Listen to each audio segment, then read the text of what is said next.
Thank you udah klik video ini dan selamat datang di YouTube channel aku. Hari ini kita akan membahas satu kasus tentang seorang gadis kecil bernama Paulette Guevara dari Meksiko. Jadi kasus yang bakal kita bahas ini lumayan bikin gregetan sih menurut aku. Kasus ini menimpa sebuah keluarga kecil di Meksiko. Sang ayah bernama Mauricio Guevara. Dia adalah seorang pengusaha sukses. Dan istrinya bernama Lizette Farah, dia merupakan pengacara yang sukses. Mereka memiliki dua orang anak. Yang pertama adalah Lizzie, dan yang kedua adalah Paulette yang berumur 4 tahun. Nah, Paulette ini yang bakal kita bahas kasusnya. Jadi, Paulette ini terlahir prematur. Nah, karena prematur, dia memiliki disabilitas fisik di mana ia tidak bisa berdiri, berjalan, maupun berbicara. Nah, keluarga ini punya dua babysitter, namanya Erika dan Marta. Para acá la nana que nos ayuda por cuestiones de que Paulette no puede hacer muchas cosas sola, ya le estaba poniendo la pijama aquí sentada, la tenía parada aquí poniéndole la pijama. Ya llegué yo. Pada tanggal 21 Maret 2010, tepatnya pukul 9 malam, Paulette pulang ke rumahnya dari trip liburan. Paulette pergi bersama ayahnya dan kakaknya, sedangkan ibunya pergi bersama teman-temannya. Nah, pada tanggal 22-nya, babysitternya ini biasa membantu Lizzie untuk siap-siap pergi ke sekolah. Nah, tapi babysitternya ini sadar bahwa Paulette itu udah gak ada di kamarnya. Akhirnya mereka panik, dan mereka mencoba mencari di kasurnya, lalu di bawah kasurnya, sampai ke kamar orang tua, ke kamar Lizzie. Mereka putar-putar di apartemennya, tapi tetap nggak ketemu. Akhirnya mereka sampai cari keluar, tanya ke tetangganya, dan nggak ada satupun tetangganya yang melihat Paulette kemana. Karena udah bingung dan panik banget, babysitternya akhirnya memutuskan untuk menelpon orang tua dari Paulette untuk memberitahu bahwa Paulette itu nggak ada, Paulette itu hilang. Nah, di sini akhirnya poin dimana pencarian dimulai. So, ini part awal yang bikin gregetan. Barang bukti, TKP, semuanya berantakan karena banyak banget polisi yang datang tanpa instruksi yang jelas. Dan hal yang paling aneh, polisi tidak menemukan apapun. Jadi nggak ada tuh bukti penculikan, tanda masuk paksa, atau tanda pemberontakan. Kasurnya Paulette benar-benar perfect, seakan Paulette ini hilang di telan bumi. Kasus ini mencuat setelah orang tuanya Paulette memasang billboard di mana-mana, memasang spanduk juga di jalan-jalan tentang hilangnya Paulette. Mereka pun melakukan banyak interview. Nah, ibunya ini langsung bilang bahwa ini adalah penculikan. Tapi kayak yang aku bilang tadi, nggak ada barang bukti penculikan. Contohnya kayak surat penculikan. Jadi orang-orang itu kayak lumayan skeptik tentang pernyataan ibunya ini. Lalu pada tanggal 27 Maretnya, tiba-tiba ibunya Paulette memperbolehkan orang-orang untuk masuk ke rumahnya untuk melakukan interview. Ini aneh sih menurut aku, karena itu kan TKP-nya, tapi dia memperbolehkan banyak orang masuk ke rumahnya. Dan ada beberapa interview yang dilakukan di kasurnya Paulette. Nah, dia mulai menunjukkan beberapa tingkah laku yang mungkin bisa dibilang patut dipertanyakan. Dia bilang juga bahkan kalau dia kehilangan Paulette, dia masih mempunyai satu anak perempuan lagi. Kayak, what? Anaknya hilang loh.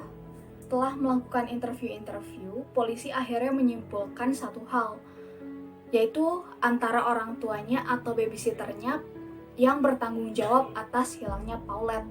Nah, tapi dari pengakuan babysitternya, ketika mereka panik mencari Paulette, orang tuanya Paulette justru santai diam di rumah sambil minum kopi, dan mereka benar-benar sangat-sangat tenang. Pada tanggal 30 Maret, orang tua dan babysitter Paulette dibawa polisi untuk diinterview sama psikolog dan para penyelidik.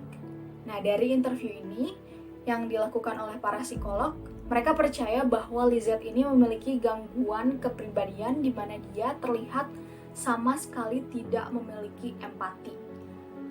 Jadi kayak dia tidak bisa berempati dengan orang lain. Pada tanggal 31 Maret tahun 2010, akhirnya tubuh Paulette ini ditemukan. Tapi ini aneh banget. Paulette ditemukan tersangkut di bagian kaki kasurnya antara kasur dan dipan. Dia tersembunyi di situ dibalut bed cover. Itu benar-benar aneh dan akhirnya semua orang menuduh bahwa orang tua dari Paulette inilah pelakunya. Nah, di kasus ini juga ada satu orang penting, yaitu bernama Alberto Basbas. Dia adalah jaksa agung negara bagian Meksiko. Dia ini sempat melakukan investigasi dan sempat mengecek ke bawah kasur Paulette dan tidak menemukan apa-apa.